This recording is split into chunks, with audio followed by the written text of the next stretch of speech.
How's it going, everybody? Jay Williamson here. We have another awesome episode lined up. Mr. Justin has privileged us by coming and speaking about physical therapy. He's actually been a physical therapist for the last 32 years, and he's currently a manager of inpatient rehabilitation at Christ St. Michael in Texarkana, Texas. So he's got a really good perspective on the medical industry as a whole. He's worked at it for a really long time. And I'm really interested to get to hear about this and physical therapy, which is something I want to learn more about. So thank you for being here to start with. And kind of just, to really get started, could you just kind of go over in a broad point of view your career journey and kind of what's gotten you to where you are today? So I've been a physical therapist for 32 years. And I started out as actually a traveling therapist. And, I worked in pediatrics some, and I traveled as a locum or a temporary physical therapist for different areas. Got to travel the country a little bit that way. And then I did take a permanent job here in Texarkana, Texas, and kind of started as a staff physical therapist and became a coordinator of our department. And currently my role is manager of the inpatient rehabilitation. So when you were in high school, did you know that you wanted to go into the medical industry in some way? Did you have some pre-existing leanings to that, or how did you really get fit into physical therapy? Yeah, I think when I was in high school, I was strong in the science subjects. Not so much in the math and mathematical subjects. So I just decided that I would pursue something in medical field. I think that was a strong driving force. I don't regret a day that I've chosen this profession, though. So kind of what was your process like of, maybe just walk us through actually getting your first job, what that kind of recruiting process looked like, and then, starting in a hospital in Texarkana, as well as, was there ever a debate between, you wanted to be an RN or wanted to go to med school to be a doctor? How did you kind of decide on which exact path in the medical industry? So I think, physical therapy has always fascinated me because I think it's a field that is a good balance between being extremely responsible, in some sense for your patients as a doctor, and not so much hands-on as nursing, where they spend about 12 hours a day. You get a good, 8-hour days, Monday through Friday, the schedule is better. So this was a good medium. And I think physical therapy itself is very rewarding in that you see the progress that your patients make. So that kind of, I think, drew me to that field. Right. And I think it's been very rewarding. As I said, you see your patients get better and get back to what they were doing. And that is, to me, a win. So what is the typical education requirements associated with it? Is it a 4-year degree, a 2-year degree? Is there a certain amount of time? So physical therapy itself is a doctorate program now in the entire United States. I think they did away with the master's, so it's called a DPT, which is Doctorate of Physical Therapy. And the high school students that graduate will do an undergrad, strong science basis, and then they'll pursue a 3-year DPT. There are some fast-paced 2-year programs with no summer breaks. There's a few that's cropping up all over the country, but I think it's a typical 3-year program. And so then once you finish it, is it kind of like, I think, most of my medical knowledge has really come from watching Grey's Anatomy. So that means I don't really have much medical knowledge, but does it typically work? You finish your 3 years, you go and you do an internship and then some sort of residency type thing where you get more and more responsibilities as time goes on, or once your 3 years are done, are you smack dab in the job? Well, actually, the 3 years entails in-class education and some hands-on. Gotcha. So what that typically the first year, I believe, is they are always in the class, in class, and getting all those core subjects out of the way, like your I would say like anatomy, physiology, and orthopedics, and neurology and all that. And then the second year, they might have some classes, but they also go to what is called a clinical rotation. So they will either be in a hospital, either in an outpatient clinic or in a inpatient rehab, and they work under a CI, and I'm a CI, a certified instructor. So we educate our students on, just kind of what to do. So kind of like, it's almost like an internship, but it's done during the school. And then they go back to their classroom for a 6-week rotation, and they get to discuss what patients they saw and do some presentations and stuff. And then I think those rotations get longer and longer. They may start with a 4-week rotation, maybe a 6-week rotation next, and then a 12-week rotation. I think they do anywhere from 3 to 4 rotations in different areas, such as a hospital or outpatient or a home health or inpatient rehab. So they get to see the different, I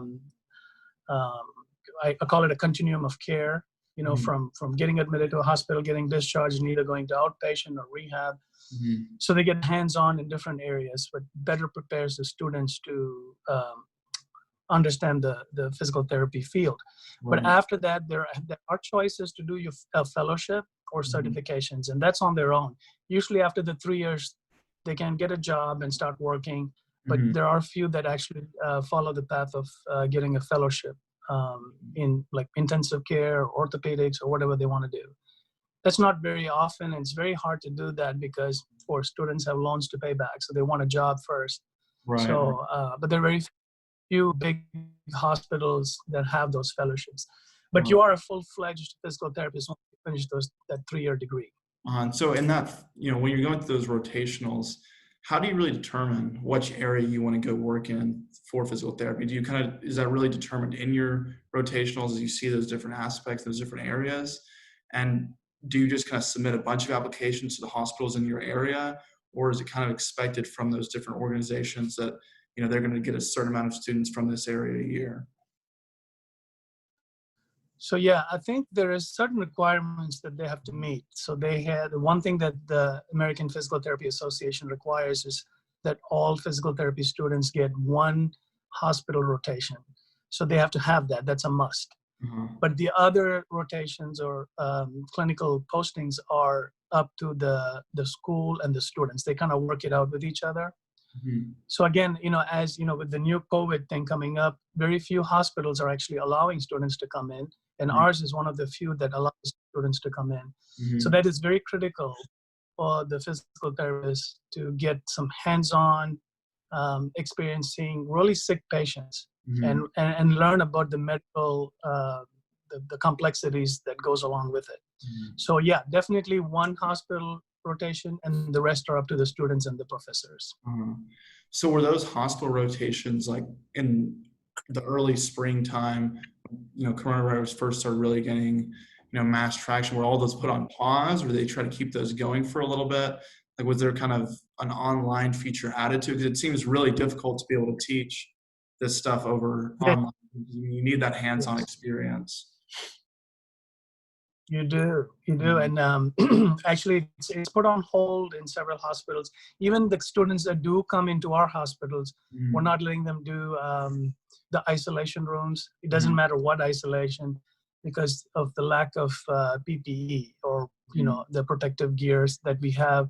So we only allow them to go into regular rooms. But I think this is a finish. They're finishing up or graduate. The new grads are finishing up their rotations. I think they've been asked to go back and do some online modules and complete their courses and their rotations that way. But come spring, who knows? It might open up, and all the hospitals might start taking in students. So, what is your role really as an instructor? Is there a specific type of this specific physical therapy thing that I'm not sure how I'm really phrasing this, but what does your role as an instructor look like? And why did you the students, so when the students first come to our hospital, we sit with them, I sit with them and kind of have a discussion with them. Okay, so what subjects have you covered so far? If there's electrophysiology, like I said, neurology, orthopedics, anat and physio, microbiology. So then that kind of gives me an idea of what knowledge base the students have. They could be in their 2nd year, they could be in their 3rd year. This could be their first rotation. or it could be the middle or last rotation. So we want to make sure that they have a good understanding of what they're going to be learning in the acute or in the hospital setting. So we sit and talk and kind of I have the students come up with some objectives. So they maybe come up with like 5 to 10 objectives that they want to accomplish. Some things would be, I want to see maybe 80% of your caseload. So I may have 14 patients a day, and they could see anywhere from 10 to 11 patients as their goal when they finish. So that could be one goal. And the other one is, I want to learn about all the vital signs that and what it means, like your blood pressure, what does it mean? And your pulse, what does it mean? Your O2 saturation, what does it mean? Oxygen saturation.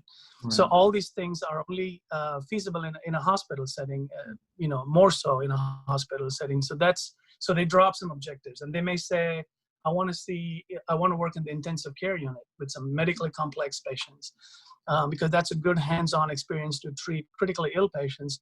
And then you're much more, more adept in handling the other patients. Or if you go to home health where you're on your own, you can jump in and help out if there's medical emergency. So, and then they also want to watch surgery. So we have them watch a couple of surgeries, either a heart surgery or a hip or knee replacement surgeries. So we have objectives, and students usually meet them. There's usually a midterm where we sit with the students and make sure that they're accomplishing all their requirements. And then there's a final term where we sit and make sure that they've accomplished everything. They do an in-service where they research a topic, and they're able to do a presentation to all the physical therapists in the hospital.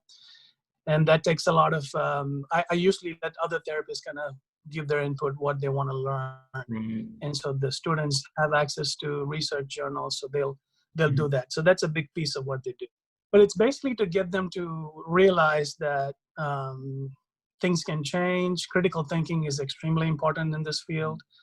A patient can go from good to worse within a matter of minutes. And how do you respond to those changes? And how do you prepare yourself for it? That sort of unpredictability is, I think, one of the major things that the students get to learn in a hospital. Yeah. So no, that makes a lot of sense. So each student kind of has to come up with their own individual objectives and goals. They kind of set their own individual curriculum of what they want to achieve. Would you kind of say that? Well, that is the students' objectives.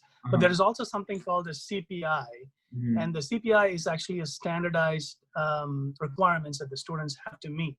That is set by our association, which is American Physical Therapy Association, APTA.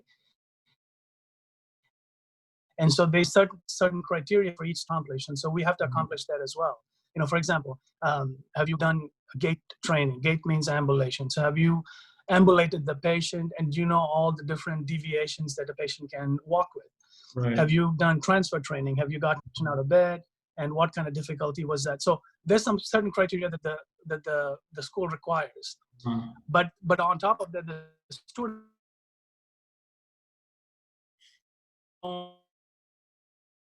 that they may want to kind of work with the midterm and final term. It's based off of that CPI requirements by the school. So outside of your instructor roles, what does like your day-to-day normally look like, when you're waking up to this? So since I'm the manager, I have actually under my umbrella 2 different departments. One is the hospital physical 20, I want to say 28, 20, and then I have another department which is inpatient rehabilitation, and I have close to around another 25, 26 therapists there. So basically coordinating activities in both places, doing the staff scheduling. I do have 2 leads that are running each place, so I assign a lot of duties to them. Gotcha.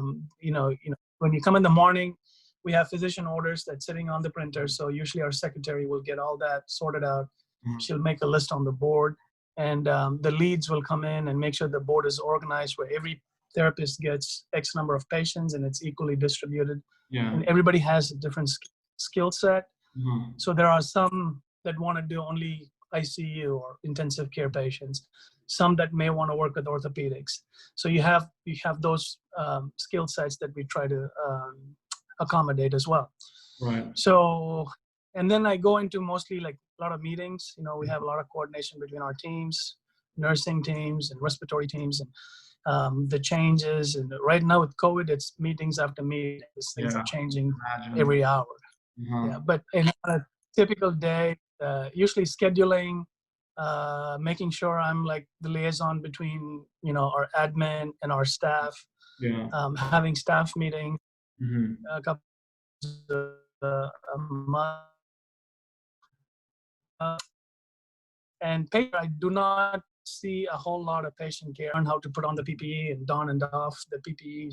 So, but I think I'm just there as a guide for our physical therapists if they have any questions and Uh-huh. how I can help them.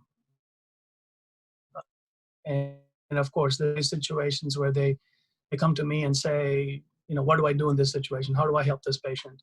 Right. And then we come up with some ideas to better improve our care. Right.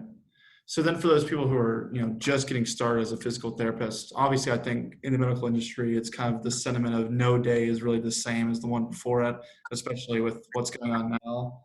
But what would be the typical day for just, a just starting out physical therapist?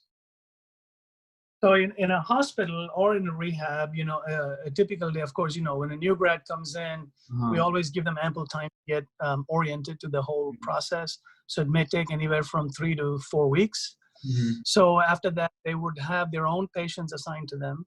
Uh-huh. You know, I want to say anywhere from 10 to 14 patients a day. Mm-hmm. So they will read their charts, get to know the patients, you know, what their medical condition is, Uh-huh. what kind of disabilities they have, and what the physician's expectation is. Mm-hmm. And then we'll go to the rooms. In the hospital, we go to the rooms. And in a rehab, the patients come to you in a Mm-hmm. gym.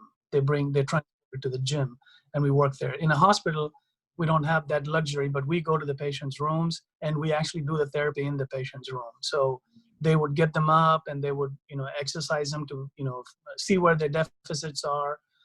And that's an evaluation that they have to do first. You know, what is their functional capacity? How well they can get up out of bed? Can they walk? Do they have any weakness? Do they have issues with balance? And then they draw up a plan of care. Okay, for this patient, I might see him for 1 week, and this is what I want to accomplish. I want to make sure the patient is able to walk 100 feet, maybe get up out of bed, minimal assistance or no assistance, and have good strength in the legs and arms so they can return back home. So, and we work on that. I mean, we can see them 1 time a day, 2 times a day, depending on, you know, the severity of the condition. Uh-huh. And that's typically what a new grad will do. I think, again, in a hospital setting, critical thinking is important. Right. So Definitely. that they rely on their senior staff and their administrators as to what and how to deal with those situations. Right. And it's, you know, I think the thing is, I always encourage new grads to get a job in a hospital or in a rehab where you have other colleagues that you can learn from. You know, of course, you can also work in an outpatient, but Right. having that hospital experience gives you a lot more knowledge about the patient and how to deal with medical emergencies. Because medical emergency can happen anywhere, can happen Right. on the road actually. But to deal with that, you have to be better prepared. Uh-huh. So how So. closely do you guys interwork with other sectors of the hospital? Like, would you say it's the physicians you're working with the most, the nurses? Is it kind of all of the above, depending on the case?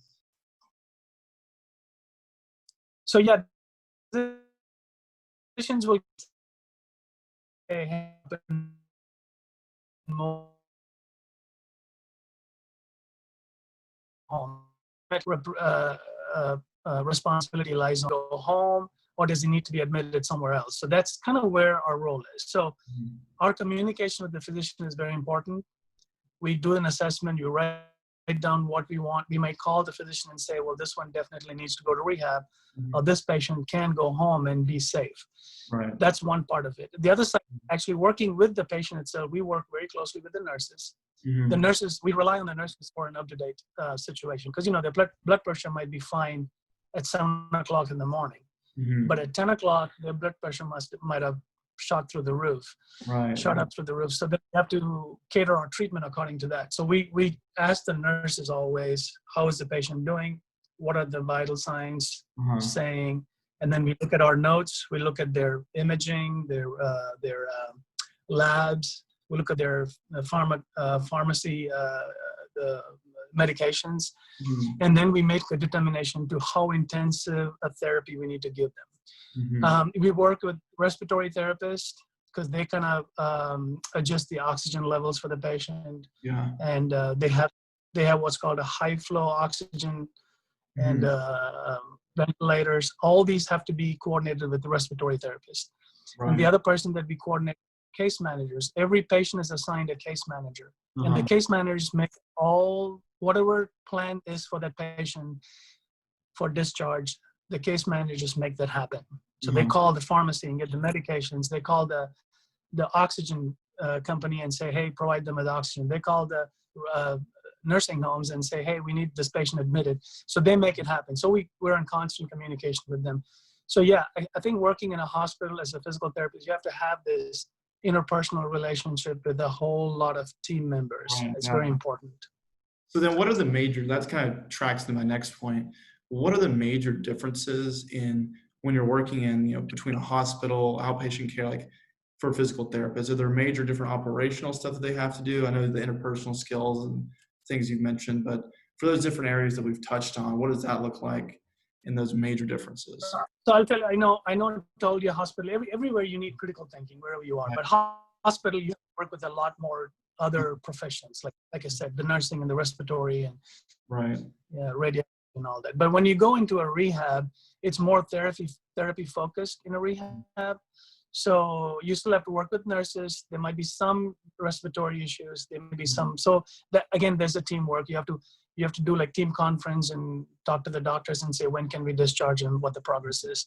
But when you go into outpatient, you're kind of doing, it's mostly therapy. So the patients come from home for like a shoulder injury and you're just doing some rehab, about 45 minutes to an hour, in like a sports injury or any type of injury that you may. So you may see them 45 to 1 hour and then send them home and teach them some exercises or whatever. And then there's home health, which is you actually go into a patient's home, you have to assess the whole home situation and then kind of educate them for them to be functional in the home situation. So if they have stairs, teach them how to get up and down the stairs. If they have to go, if they have to get out of a low bed, you got to teach them how to do that. So that sort of thing, that's home health.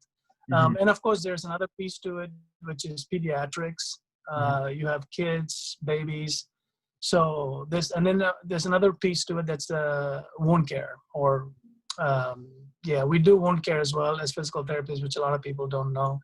But we actually take care of diabetic wounds and ischemic wounds, all kinds. So that is another area for physical therapists, and that can be done in outpatient, inpatient, or homes at times. Gotcha. Another piece to that is what's called a work hardening. I think we do have that in this town. It is for workers in the factory workers that get injured. They can come and do what's called a work hardening, where they condition their bodies to be able to return back to work. So they do that as well. Ask is, with your 32 years of experience, if you could look back on your 18-year-old self or just on an 18-year-old in general and give them like a token line of advice and just impart some wisdom, what would that be? Difficult question. It's a loaded question, but very loaded. I think if you're an 18-year-old, I think you got to get yourself in there and do some shadowing, do some volunteering in a hospital if you can, maybe not now, but in the future. Just find out what all it entails. Look deep and see because like I say, critical thinking is extremely important in this field. You can't just not have that. If you want to sometimes save lives, although we're not that critical, we're not involved in that critical role, but when you're seeing a patient, the patient is yours. There's no nurse around, there's no doctor around, so anything can change, and you should be able to step in. So my advice would be to there's shadow programs for a lot of students, high school students. There are volunteer programs in hospitals. Sign up for those and come and observe, see what they do, ask questions, and find out what all it entails. It's a lot of coordination, communication, lot of learning as you go, because things change. Every 3-4 years, there are changes in our Medicare regulations. So you have to kind of grow along with it and adapt. Change is a constant, in this field. So Right. that's my advice. I think best is to go in with your eyes wide open, Yeah. not for the money, not for the convenience of hours or whatever, but for the fact that you're there to serve the people, be patient, um, ultimately try to do the best you can for your patients, although you can't control everything. But get in there and observe and find out what all it entails. And I would recommend that they go to different areas in the spectrum. Just go to a hospital for a couple of months or whatever, observe, go to a rehab, go to do home health visits, maybe with one of the caregivers, try to do outpatient, see what all it takes. And you may come out thinking, I'm just going to do this one part. And I see a lot of students that say, I always want to be an outpatient. And then they come to do a rotation with us and they say, you know what, I actually love working in a hospital setting because it's a very dynamic situation and they love it. A lot of people like that. They don't want to just be in one place and have patients come to them. They want to be able to go there and do a lot of stuff with them. So best is to observe and shadow and volunteer. That would be my advice. And I wish I had more of that when I was 18, but I didn't. But I don't regret the day. I enjoy what I'm doing. It's a very rewarding field that and you see that you actually make a difference in people's lives, and that's a great feeling. Well, I think that's some great advice, and that's kind of very central to what our core message is. So thank you very much. And, thank you to all our medical professionals out there who are on the front lines of this, what's going on right now, and appreciate you taking the time out of your day to come on here.